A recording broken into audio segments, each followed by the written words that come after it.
So very very warm welcome to one and all, this is Raj. So आज की इस video में basically हम लोग एक्सरसाइज 4.2 से क्वेश्चन नंबर लास्ट करेंगे विच इज 6th क्वेश्चन। सो इस क्वेश्चन में करना क्या है समझ लेते हैं कि हम क्वेश्चन को अप्रोच करते हैं। ठीक है, तो क्वेश्चन बेसिकली बोल क्या रहा है, a cottage industry producers a certain number of toys certain number of political articles in a day. एक कॉटेज इंडस्ट्री है, मतलब एक कुछ आर्टिकल बनाने वाली इंडस्ट्री है, कुछ सामान बनाने वाली इंडस्ट्री है। वो क्या करती है, कुछ नंबर ऑफ आर्टिकल्स प्रोड्यूस करती है एक दिन में, मतलब कुछ नंबर ऑफ आर्टिकल बनाती है एक दिन में।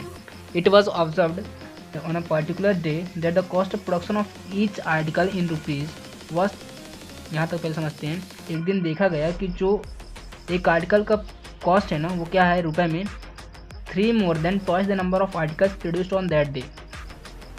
जो उस दिन नंबर ऑफ आर्टिकल्स प्रोड्यूस्ड हो रहे हैं, मतलब जितने उस दिन में आर्टिकल बन रहे हैं उसके 2 गुने से 3 ज़्यादा है उसका कॉस्ट।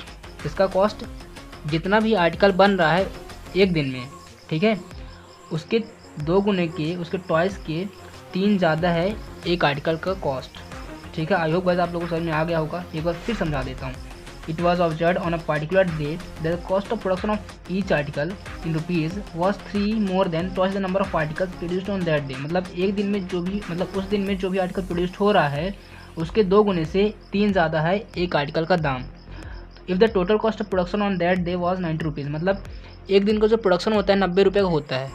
मतलब ये हुआ कि जो भी आर्टिकल बन रहा है ना उनमें यदि हम एक आर्टिकल का दाम गुणा कर देते हैं तो 90 रुपये आ जाता है। तो हमें ये बताइए basically find the number of articles produced on the produced, हमें ये बताइए कि कितने आर्टिकल प्रोड्यूस्ड हुए हैं उस दिन में और एक आर्टिकल का कॉस्ट क्या है। मतलब एक जो भी आप समझिए एक खिलौने का कॉस्ट क्या है या फिर आप एक वस्तु का कॉस्ट क्या है ये बताना है। ठीक है, सो आई होप बस आप लोग को क्वेश्चन समझ में आ गया होगा। अब हम बहुत ही ईजिली तरीके से क्वेश्चन को अप्रोच करते हैं। ठीक है, थोड़ा देखो ये लेंथी क्वेश्चन था इसलिए मैंने बेसिकली इन दोनों क्वेश्चन के साथ इस क्वेश्चन को नहीं कराया। तो अब मैं करता हूँ स्टार्ट, इस क्वेश्चन को अकेले करना है। ठीक है, तो करते हैं स्टार्ट। देखो हमें बेसिकली क्या फाइंड करना है, number of articles produced on that day, उस दिन में कितने नंबर ऑफ आर्टिकल प्रोड्यूस्ड हो रहे हैं और एक आर्टिकल का दाम क्या है। ठीक है, तो यहाँ पर हम लेट करते हैं, लेट 6th क्वेश्चन है, let the number of articles produced on that day. ठीक है, मतलब जिस दिन का प्रोडक्शन 90 रुपये आ रहा है उस दिन जितने भी आर्टिकल प्रोड्यूस्ड हो रहे हैं हम लेट कर रहे हैं। क्या लेट कर रहे हैं, एक्स। हम ऐसा मान के चल रहे हैं कि एक दिन में basically x number of article produced हो रहे हैं, उस दिन basically x number of article produced हो रहे हैं। एक्स मतलब 4 article, 5 article, 10 article, 20 article, 100 article, 1000 article, कुछ भी। तो देखो यदि एक्स आर्टिकल प्रोड्यूस्ड हो रहे हैं, अब हमें क्वेश्चन क्या बोल जा रहा है, इट वॉज ऑब्जर्व, जो एक आर्टिकल दाम है क्या है, आर्टिकल जितना प्रोड्यूस हो रहा है उसके 2 गुने से 3 ज़्यादा है। सो कॉस्ट क्या हो जाएगी एक आर्टिकल का, सो द कॉस्ट, अरे यार पेन खत्म हो गई,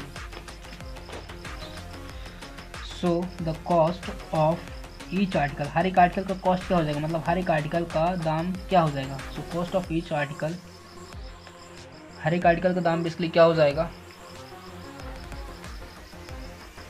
तो देखो एक आर्टिकल का दाम क्या हो जाएगा, देखा गया कि जो भी आर्टिकल प्रोड्यूस्ड हो रहा है उसके 2 गुने से 3 ज़्यादा है एक आर्टिकल का दाम। ठीक है, आई होप फिर से आपको बता देता हूँ, आप लोग को समझ में आ गया होगा, मैं आशा करता हूँ।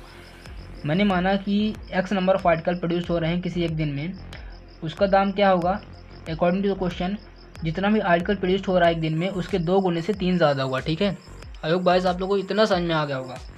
अब अकॉर्डिंग टू द क्वेश्चन में क्या बोला जा रहा है, क्वेश्चन में ये बोला जा रहा है कि जो भी प्रोडक्शन हो रहा है ना वो 90 रुपये का हो रहा है, जो भी प्रोडक्शन हो रहा है वो 90 रुपये का हो रहा है। तो देखो प्रोडक्शन कब होता है, मतलब एक आर्टिकल का दाम कितना होगा, एक आर्टिकल का दाम कितना होगा इसलिए हम कैसे तय करते हैं। देखो जैसे यहाँ पास एक पेंसिल है ना, एक पेंसिल का दाम हम, मतलब देखो एक पेंसिल 10 रुपये की यदि बिकी तो वो बेसिकली कैसे हुई, एक पेंसिल का दाम हम बेसिकली 10 रुपये रखेंगे तब बेसिकली एक पेंसिल 10 रुपये की बिकेगी। ठीक है, यदि 2 पेंसिल है तो वो कितने रुपए की बिकेगी, हम क्या करेंगे एक पेंसिल का दाम मल्टीप्लाई करेंगे जो कि है 10 रुपये, तो 20 रुपये की बिकेगी। यदि 3 पेंसिल है, ठीक है, तो कितने रुपए की बिकेगी, तो बेसिकली 30 रुपये की बिकेगी 3 पेंसिल, क्योंकि हमने जो भी नंबर ऑफ आर्टिकल है ना उसमें हमने बेसिकली उसका एक आर्टिकल का दाम मल्टीप्लाई किया। ठीक है, तब वो बेसिकली 30 रुपये में बिकेगी। आई होप गाइस आप लोग को ये चीज़ें समझ में आ रही होंगी और यदि ये चीज़ें समझ में आ गई तो ये भी चीज़ें समझ में आ जाएंगी। तो देखो जितना भी आर्टिकल बेसिकली है, एक्स आर्टिकल है ना, एक्स आर्टिकल है ना, एक्स आर्टिकल है ना, तो हम बेसिकली जितना भी आर्टिकल प्रोड्यूस हो रहा है ना, जितना भी आर्टिकल प्रोड्यूस हो रहा है उसमें हम बेसिकली कॉस्ट ऑफ एक आर्टिकल मल्टीप्लाई करेंगे। जैसे कि यहाँ पास जितना भी आर्टिकल है ना उसमें हम एक आर्टिकल का कॉस्ट मल्टीप्लाई करते थे तो हमें बेसिकली उसका दाम पता चल जाता है। तो हम यहाँ पास जितना भी आर्टिकल है उसमें से हम बेसिकली एक आर्टिकल का दाम मल्टीप्लाई करेंगे तो हमारे पास बेसिकली कॉस्ट आ जाएगी 90 रुपये, और जो कि दिया गया था। ठीक है, तो मैं आशा करता हूँ दोस्तों मैंने बहुत अच्छे तरीके से अपने तरीके से समझाने की कोशिश की है एंड आप लोग को समझ में आ गया होगा। तो अभी बस हम क्या करते हैं, इसको हम सॉल्व कर लेते हैं। तो सॉल्व कैसे करेंगे, बस मल्टीप्लाई कर लेते हैं और सॉल्व कर लेते हैं। तो 2x² हो जाएगा यहाँ पास, एंड यहाँ पास हो जाएगा 3x इक्वल्स टू में 90। सॉल्व करते हैं तो 2x² plus 3x minus 90 equals to 0। यहाँ पास कैसे हुआ, ये प्लस में था, इधर साइड आके माइनस में हो जाएगा। ठीक है, सॉल्व करते हैं तो देखो ये हमारे पास एक क्वाड्रेटिक इक्वेशन आ चुकी है। यहाँ पास हम कुछ कॉमन नहीं ले सकते, यही बेसिकली हमारे पास इक्वेशन है। तो इसको हमें सॉल्व करने के लिए हमें ऐसे दो नंबर चाहिए जिनका सम बेसिकली ये 3x है और जिनका प्रोडक्ट बेसिकली क्या है, प्रोडक्ट है बेसिकली इसका कोफिशिएंट 2 × 90। ठीक है, मतलब माइनस 90 क्या आ रहा है, यहाँ पास 180 आ रहा है। तो इसका हम फैक्टराइजेशन करेंगे 180 का, और हमारे पास बेसिकली ऐसे दो नंबर मिल जाएंगे जिनका सम ये आ सकता है और जिनका प्रोडक्ट ये आ जाए। तो 180 को हम डिवाइड करते हैं, मतलब फैक्टराइज करते हैं तो हो जाएगा 2 9 ठीक है 45, 5 9 3 3 एंड 3 1। ठीक है, आई होप गाइस आप लोग समझ में आ रहा होगा। फिर से 2 18 ये ठीक है, हमारे पास क्या आ रहा है 2 2 4। अब हमें बेसिकली ये जो हमारे पास बेसिकली फैक्टराइजेशन है ना, इनको हमें कुछ इस तरीके से अरेंज करना है, इनको हमें बेसिकली कुछ इस तरीके से अरेंज करना है मल्टीप्लाई करके, मतलब मल्टीप्लाई करके अपने हिसाब से कैलकुलेट करके कि जिनको सम करने पर यह आ जाए, मतलब ऐसे दो नंबर फॉर्म करने जिनको सम करने पर यह आ जाए, जिनको गुणा करने पर ये आ जाए। ठीक है, तो यहाँ पास मैं करता हूँ, देखो यहाँ पास हम क्या करेंगे 2 2 4 होता है, यहाँ पास करता हूँ 3 5 15 होता है। ठीक है, 15 लिख लिया मैंने, और 3 2 6 2 12। ठीक है, तो 12 हो गया। तो 12 में मैं 15 में से 12 घटाऊंगा तो ये आ जाएगा 3, और 12 गुणे 15 बेसिकली 180 हमें प्रोवाइड कर देगा। ठीक है, थोड़ा इसको हम लो कर लेते हैं यार। फिर से यहाँ पास हमने क्या किया, मतलब इसको हमने अरेंज किया 5 3 15 होता है, और इनको मल्टीप्लाई किया 3 2 6 2 12 तो 12 होता है। तो इन दो नंबर से बेसिकली हमें ये चीज़ें मिल जाएंगी। ठीक है, तो हम सॉल्व करते हैं इसको। ठीक है, फिर से इसको हम सॉल्व करते हैं। तो थोड़ा मैं इसको जूम आउट कर लेता हूँ। तो इसको मैं सॉल्व करूँगा, देखो हमारे पास इक्वेशन क्या है 2x² प्लस 3x माइनस 90 बराबर में 0 है। ठीक है, यहाँ पास मैं क्या करता हूँ, इसको सॉल्व करता हूँ। तो 2x² यहाँ पास मैं प्लस 15x माइनस 12x लिख सकता हूँ, क्योंकि इनको सॉल्व करने पर हमारे पास बेसिकली प्लस का 3x आएगा।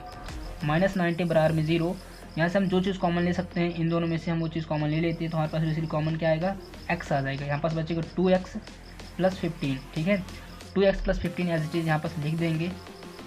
ठीक, और इसको हम इक्वल टू 0 कर देंगे। यहाँ पास हम ऐसा कौन सा नंबर लें, अब यहाँ पास हम ऐसा कौन सा नंबर लें जिसको मल्टीप्लाई करने पर ये आ जाए। ठीक है, तो यहाँ पास हम 6 ले सकते हैं। ठीक है, माइनस का 6 × 2 करेंगे तो माइनस का 12x आ जाएगा, और माइनस प्लस माइनस होता है और 15 6 90 होता है। ठीक है, तो यहाँ से हम इस चीज़ को कॉमन ले लेते हैं, तो x माइनस 6 आ जाएगा कॉमन।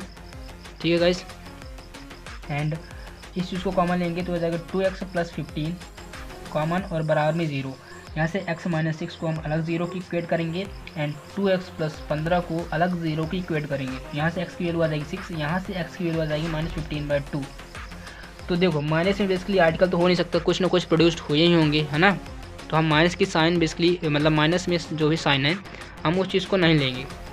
ठीक, हम क्या लेंगे, पॉजिटिव वैल्यू लेंगे। तो यहाँ पास मतलब मेरे पास आंसर क्या आ रहा है, therefore the number of article produced on that day क्या आ रहा है, x वैल्यू 6 आ रही है, मतलब जो भी आर्टिकल प्रोड्यूस्ड हुआ है एक दिन वो x है। ठीक है, तो कॉस्ट क्या आ जाएगा, यहाँ पास मैं लिख लेता हूँ therefore number of article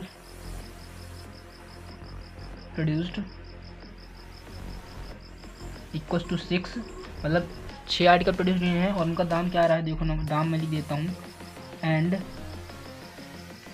the cost of article का कॉस्ट क्या आ जाएगा, इसके 2 गुने, 6 का 2 गुना 12 में 3 और जोड़ देंगे 15। ठीक है, मतलब 15 रुपये आएगा एक कॉस्ट का, मतलब एक आर्टिकल का दाम 15 रुपये है। ठीक है, और यदि हम देखें तो देखो 6 गुणे 15 करेंगे तो हमारे पास 90 आएगा, मतलब 6 आर्टिकल का 6 आर्टिकल में हम उसका एक आर्टिकल का दाम गुणा कर रहे हैं तो हमारे पास 90 आ रहा है, ठीक है। और ये बेसिकली प्रूफ भी हो जा रहा है, ठीक है। सो आई होप गाइस आप लोग को क्वेश्चन समझ में आ गया होगा। यदि आप लोगों को क्वेश्चन समझ में आ गया हो तो प्लीज़ और दोस्तों चैनल को कर दीजिए सब्सक्राइब। सो मिलते हैं नेक्स्ट वीडियो पर नेक्स्ट क्वेश्चन, तब तक लिए बाय।